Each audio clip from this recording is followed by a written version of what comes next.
Welcome to the Throwdown Fantasy Guide. In this guide, you'll learn how to add fighters to your team. You'll see the fighter list in the main section here, your team sections here, and the contest details is here.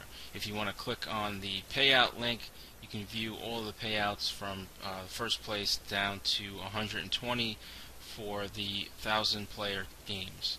If you want to click on the standard rules and scoring, you'll see all the different scoring for the game.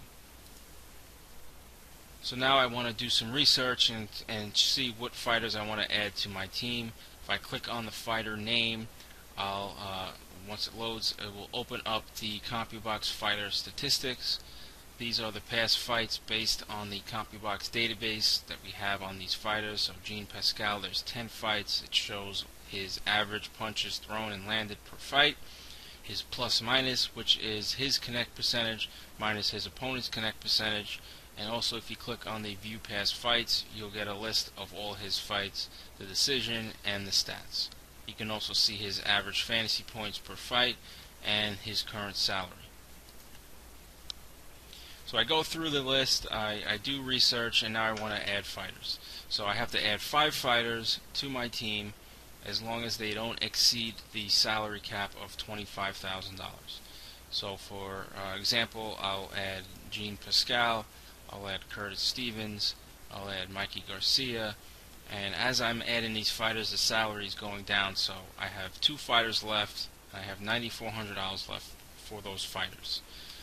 So I'll choose Jermell Charlo, and finally I'll choose Marco Huck.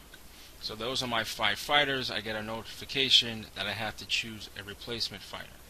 In the event that your fighters, one of your fighters gets injured or the fight gets canceled, your replacement fighter will get entered into the game. Now your replacement fighter salary can't exceed the lowest salary of one of your main fighters. So if I click continue, you'll see the add button next to the fighters that you can add. All the other fighters are unable to be added because they exceed your lowest salary fighter. So I'm going to choose Rico Ramos as my replacement fighter in the event that one of these 5 fighters gets injured. That's the extent of adding fighters. You just simply click join game and you get entered into the game.